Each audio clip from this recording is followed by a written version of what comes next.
زدني علما اللهم رب زدني علما.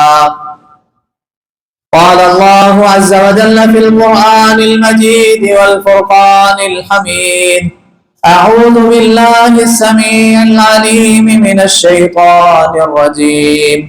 بسم الله الرحمن الرحيم. إن الذين هم من خشية ربهم مشفقون والذين هم بآيات ربهم يؤمنون والذين هم بربهم لا يشركون. تمام قسم کی تعریفیں اس اللہ جل شانہ کی ذات کے لیے. وہ اللہ جو ہم سب کا خالق ہے، مالک ہے، رازق ہے، داتا ہے، نفع نقصان کا مالک ہے، بگڑیاں بنانے والا ہے، موت و حیات کا مالک ہے، علی کل شیء قدیر ہے. بے شمار لا تعداد انگنت درود و سلام سید الاولین والآخرین، امام مجتبی، امام الرسل، خاتم الانبیاء، آقائے دو جہاں، کائنات کے سردار نبی جناب محمد الرسول اللہ صلی اللہ علیہ وآلہ وسلم کی ذات اقدس کے لیے. حضرات و سامعین، ہم نے اللہ تعالیٰ کے فضل و کرم سے اور اس کے احسان سے ہم نے رمضان المبارک کا مہینہ گزارا، اور اسی مالک کی توفیق سے، اس کے فضل و کرم سے ہم نے نماز عید الفطر بھی ادا کی. دعا ہے رب العالمین سے کہ اللہ احکم الحاکمین اپنی رحمت کے نظر فرما کے ہمارے رمضان کی عبادات کو، ہمارا عید الفطر ادا کرنا، ہماری تمام نیکیاں، تمام اعمال اللہ احکم الحاکمین اپنی رضا کے لیے ان کو قبول و منظور فرمائے. حضرات، رمضان کا مہینہ برکتوں والا، لیکن آج کا مسلمان اس برکت کو سمیٹنے سے ابھی تک محروم ہے. رمضان کے مہینے میں ہم نے مساجد کے اندر گیدرنگ دیکھی، ہم نے مساجد کے اندر رونق دیکھی. وہ جمعے کا خطبہ ہو، وہ دروس کا اہتمام ہو، وہ افطاری کے پروگرام ہو، وہ سحری کا انتظام ہو، یا نمازوں کے معاملات کو لیا جائے، تو عام روٹین سے ہٹ کے ہمیں مسجد کے اندر کچھ رونق نظر آتی تھی. لیکن جیسے ہی رمضان گیا، رمضان کے جانے کے بعد اللہ تعالیٰ کے گھروں کی وہ رونقیں آہستہ آہستہ کم ہونے شروع ہو گئیں. بلکہ آہستہ کا لفظ بولنا بھی مناسب نہیں ہے. چاند رات کا اعلان ہوا ہے، مغرب کی نماز اور عشاء کے وقت آدھے نمازی نہیں. اسی طرح نماز فجر کے اندر، اسی طرح عید الفطر کے دن، اسی طرح آج بھی آپ صورتحال دیکھ لیں. رسول اللہ صلی اللہ علیہ وآلہ وسلم کے سینہ اطہر پر رب العالمین نے جو قرآن اتارا ہے، سورۃ المومنون ہے. رب العالمین اعلان کر رہے ہیں کہ ان الذین هم من خشیۃ ربهم مشفقون، کہ بے شک جو اللہ کے بندے ہیں نا، وہ اپنے رب سے ہمیشہ ڈرنے والے ہیں. والذین هم بآیات ربهم یؤمنون، اور وہ اپنے رب کی آیتوں پر، اپنے رب کی نشانیوں پر ایمان لانے والے ہیں. اب میرا اور آپ کا یہ ایمان ہے کہ قرآن سے سچی کتاب، قرآن سے سچی کلام اس پوری کائنات میں ہے ہی نہیں. کیوں جی؟ ایمان ہے کہ نہیں؟ قرآن سے سچی کتاب، اللہ سے اچھی بات کسی اور کی ہو ہی نہیں سکتی. ایمان ہے ہمارا. تو رب العالمین نے ان آیات کا تذکرہ کیا کہ میرے بندے وہ اپنے دلوں میں اپنے رب کا ڈر اور خوف رکھتے ہیں، وہ اپنے رب کی آیتوں پر ایمان رکھتے ہیں. اب ذرا ایمان سے بتائیے گا، کیا رب العالمین نے یہاں پہ رمضان کا نام لیا ہے کہ میرے بندے صرف رمضان میں مجھ سے ڈرتے ہیں، میرے بندے صرف رمضان کے مہینے میں ہی میری آیتوں پر ایمان لاتے ہیں؟ یا یہ اوور آل بات کی جا رہی ہے، خلق آدم سے لے کے اس کائنات میں آنے والے آخری انسان تک، یا جس دن نبی صلی اللہ علیہ وآلہ وسلم کے سینہ اطہر پر رب نے یہ قرآن اتارا، اس دن سے لے کے قیامت کی دیواروں تک ہر انسان کے لیے یہ سبق ہے، ہر انسان کے لیے یہ پیغام اور میسج ہے کہ اللہ احکم الحاکمین کے وہ برگزیدہ بندے کہ جو ہمیشہ ہمیشہ اپنے دلوں میں رب کا ڈر اور خوف رکھنے والے، رب کی آیتوں پر ایمان لانے والے، اور اگلی آیت والذین هم بربهم لا یشرکون، اور وہ اپنے رب کے ساتھ شرک نہ کرنے والے۔ یہ صرف رمضان کے ساتھ اس کا تعلق نہیں، قرآن کا اور رمضان کا گویا کہ آپس میں بڑا گہرا تعلق ہے، لیکن گہرا تعلق قرآن اور رمضان کا رمضان کے مہینے میں ہے۔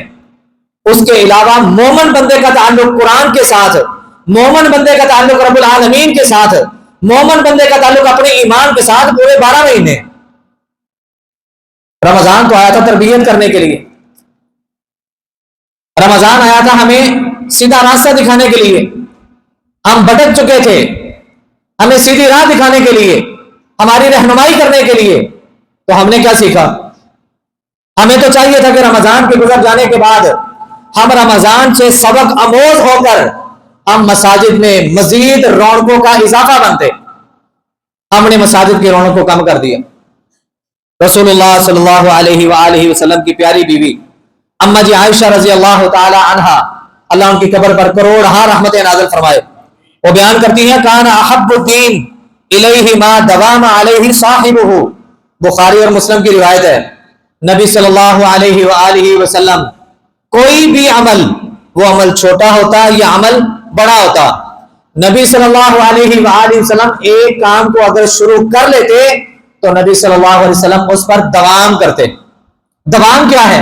ہمیشہ کی اختیار کرتے۔ اب ذرا اندازہ کیجئے، ایک بندہ روزانہ کا ایک رکوع قرآن کا پڑھتا ہے، ایک پاؤ پڑھتا ہے، ایک آیت پڑھتا ہے، آدھا سپارہ پڑھتا ہے، پورا سپارہ پڑھتا ہے، اور اس کی یہ روٹین ہے، روزانہ پڑھ رہا ہے، ایک آیت پڑھ رہا ہے تو روزانہ پڑھ رہا ہے، ایک رکوع پڑھ رہا ہے تو روزانہ پڑھ رہا ہے، ایک پاؤ پڑھ رہا ہے تو روزانہ، اور اگر ایک پارہ پڑھ رہا ہے تو روزانہ۔ یہ اس کی روٹین ہے، صرف رمضان کا مہینہ نہیں، 12 مہینوں کی اس کی روٹین ہے کہ وہ یہ پڑھ رہا ہے، قرآن کے ساتھ اس کا تعلق ہے، قرآن سے اس کی وابستگی ہے، قرآن سے اس کی محبت ہے، قرآن کو وہ پڑھتا ہے۔ ایک وہ انسان کہ جو ایک ہی مرتبہ بیٹھے اور 5 سپارے پڑھ لے، اور اس کے بعد اگلے 5 مہینے قرآن سے لا تعلقی ہے، قرآن سے بیزار ہے، قرآن سے کوئی رشتہ نہیں، قرآن سے کوئی ناطہ نہیں، قرآن کو کھول کے دیکھنا بھی مناسب نہیں۔ ہاں جی، ان دونوں میں سے بہتر کون ہے؟ جو روزانہ کی ایک آیت پڑھنے والا اور اس کی روٹین ہے، جو روزانہ کا ایک رکوع یا ایک پاؤ یا ایک پارہ پڑھنے والا اور اس کی روٹین ہے، بنسبت اس کے کہ انسان 5 پارے 10 پارے 15 پارے ایک ہی وقت میں پڑھ کے اس کے بعد اگلے 5-6 مہینے قرآن سے بیزار ہو جائے۔ اور حضرات، کل قیامت کا دن ہوگا، نبی صلی اللہ علیہ وآلہ وسلم کی نبوت والی زبان کے کلمات، آقا علیہ الصلوۃ والسلام نے فرمایا کل قیامت کا دن ہوگا، میں رب سے شکایت کروں گا۔ آج ہمیں اس بات پر تو فخر ہے کہ میں محمد الرسول اللہ صلی اللہ علیہ وآلہ وسلم کا امتی ہوں۔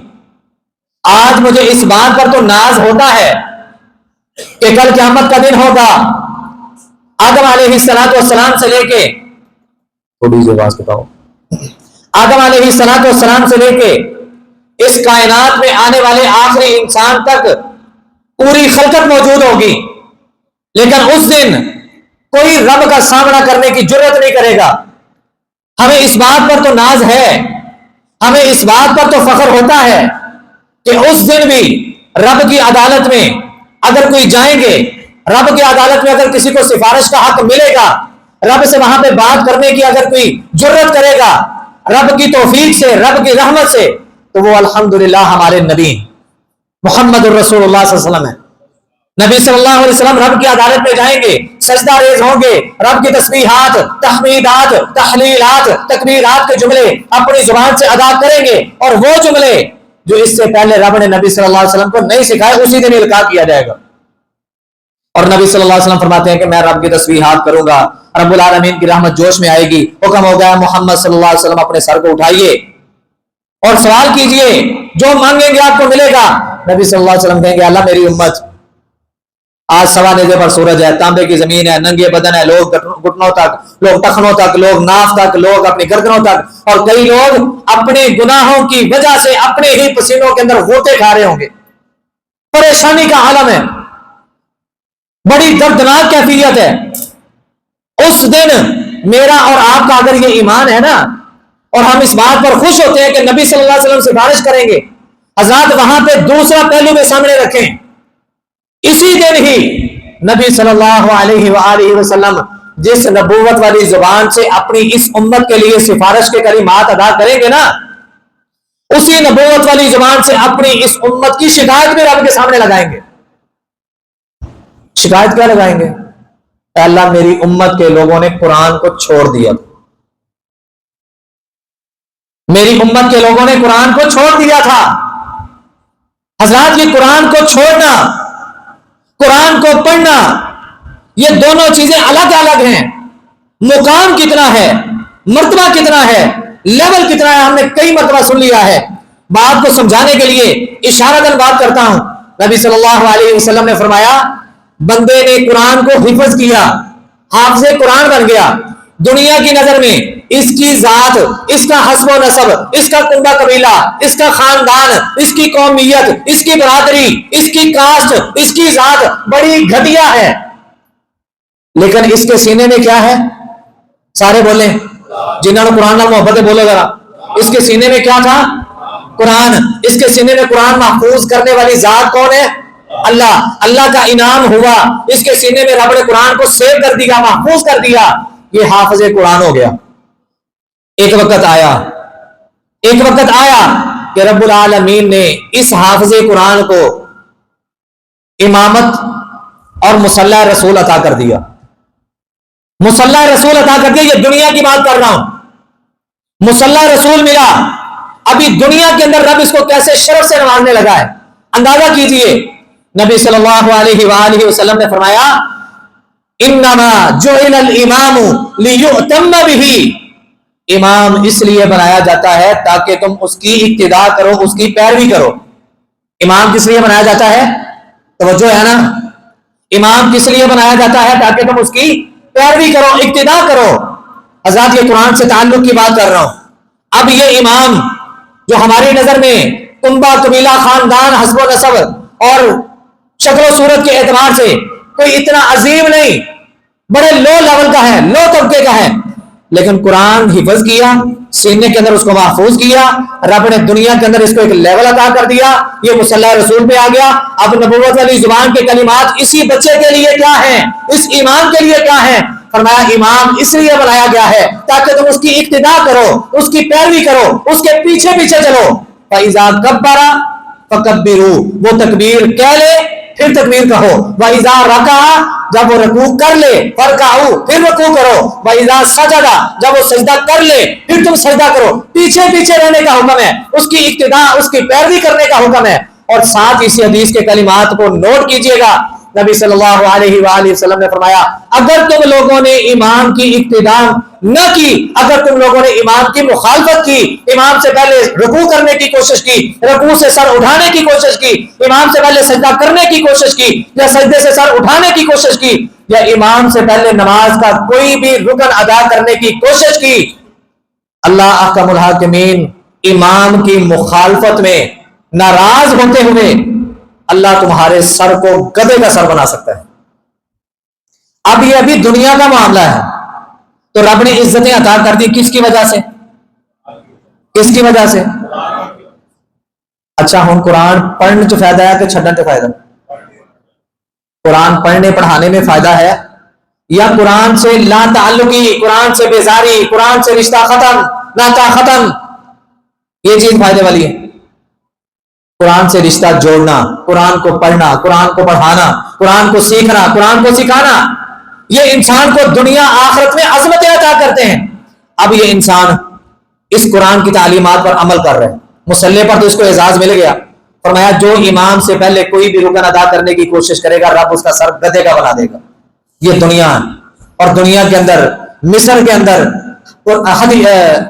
شیخ الحدیث، حدیث پڑھانے والے، ان کے ساتھ یہ معاملہ ہوا ہے. ہمارے استاد محترم اللہ تعالیٰ کو بریک رحمت فرمائے فوت ہو گئے، جن سے ہم نے بخاری اور مسلم پڑھی. وہ مصر گئے تھے تعلیم حاصل کرنے کے لیے، اور انہوں نے اپنی زبان سے ہمیں یہ واقعہ سنایا تھا. خیر بات لمبی ہو جائے گی، میں نے یہ بات 2 مرتبہ 3 مرتبہ پہلے بھی سنائی ہے. اب یہ حافظ قرآن جو مسلح پہ آیا ہے اس نے قرآن کی تعلیمات پر عمل کرنا شروع کر دیا. قرآن سے تعلق, قرآن کی تعلیمات نے اس کو سکھایا کہ جو بندہ رات کو سونے سے پہلے سورۃ ملک کی تلاوت کر لیتا ہے نا, اللہ احکم الحاکمین قبر کے اندر اس کو حساب و کتاب کے معاملات سے بچا لے گا, قبر کے عذاب سے رب اس کو بچا لے گا. اب یہ حافظ قرآن کی روٹین تھی, رات کو سونے سے پہلے یہ سورۃ الملک کی تلاوت کر کے سوتا. 2 حدیثیں ہیں, ایک ہے سورۃ ملک اور دوسری ہے سورۃ سجدہ. دونوں صورتیں یا دونوں پڑھ لیں تو بہت ہی اچھا ہے. اللہ ہمیں پڑھنے کی توفیق دے دے, جنہوں نے پڑھنی ہو آمین کہنا. اللہ ہم سب کو پڑھنے کی توفیق عطا فرمائے. نبی صلی اللہ علیہ وسلم نے فرمایا جو ان کو پڑھ لیتا ہے رات کو سونے سے پہلے, انسان مر جائے, قبر میں چلا جائے, فرشتے آئیں گے, اس کو اٹھائیں گے, اس کو بٹھائیں گے اور اس سے سوال و جواب کا معاملہ کرنے لگیں گے, تو یہ صورت یا دونوں صورتیں اس انسان کو جو پڑھنے والا تھا, جو پڑھنے والا تھا, خالی سننے والا نہیں, جمعہ پڑھیا سن لیا تو بات ٹھیک ہے, درس سنیا اچھا جی کل سنیا گلا کی ٹھیک ہے, نہیں, قرآن کو پڑھنا عملی شکل اختیار کرنے والا, عملی نمونہ پیش کرنے والا. نبی صلی اللہ علیہ وآلہ وسلم نے فرمایا یہ صورت یا دونوں صورتیں اس بندے کو اپنے پروں کے اندر ایسے لپیٹ لیں گی جیسے ایک مرغی کوئی خطرہ بھانپتے ہوئے اپنے بچوں کو اپنے پروں میں سمیٹ لیتی ہے.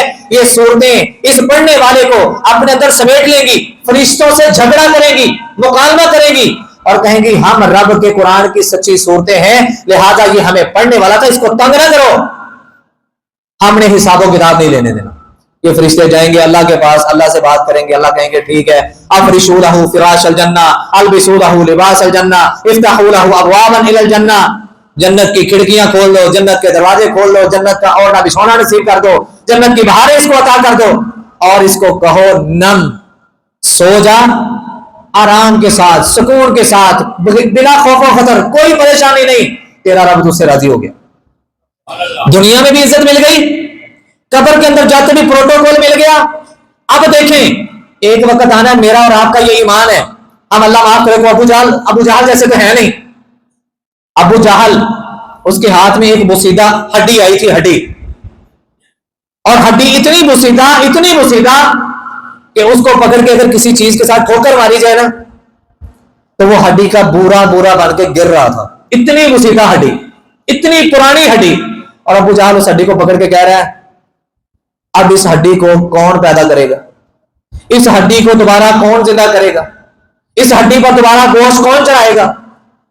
مسلمان کہتے ہیں, مسلمانوں کا نبی کہتا ہے کہ یہ زندگی ہمیشہ کی زندگی نہیں, یہ زندگی ختم ہونے والی ہے اور ختم ہونے کے بعد تمہیں دوبارہ اٹھایا جائے گا, تو اس ہڈی کو دوبارہ کون زندہ کرے گا.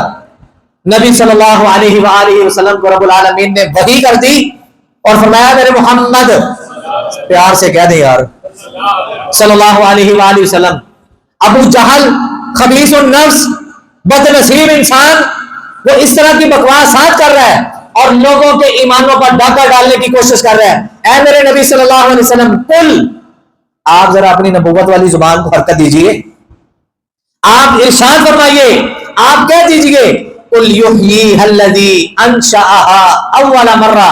سورۃ یاسین کا اختتام ہو رہا ہے, قل یحییھا الذی انشأھا اول مرہ, اس ہڈی کو میرا رب وہی زندہ کرے گا جس نے اس کو پہلی مرتبہ پیدا کیا تھا. جس رب نے پہلی مرتبہ پیدا کیا تھا جب کوئی سیمپل نہیں تھا, سکیچ نہیں تھا, نقشہ نہیں تھا, جب اس طرح کی کوئی چیز نہیں تھی, رب نے تب پیدا کر دیا. اب تو رب کے سامنے ہر چیز موجود ہے, دوبارہ سے اس کو پیدا کرنا رب کے لیے مشکل ہے ہی نہیں. تو بات کر رہے تھے انسان کو جب دوبارہ زندہ کیا جائے گا, یعنی کہ جب دوسرا سور پھونکا جائے گا, وَنُفِخَ فِی الصُّورِ, سور پھونکا جائے گا. یہ سور کیا ہے؟ رب العالمین نے فرشتوں کو پیدا کیا ہے اور نبی صلی اللہ علیہ وآلہ وسلم نے بھی اس کی تصدیق فرمائی.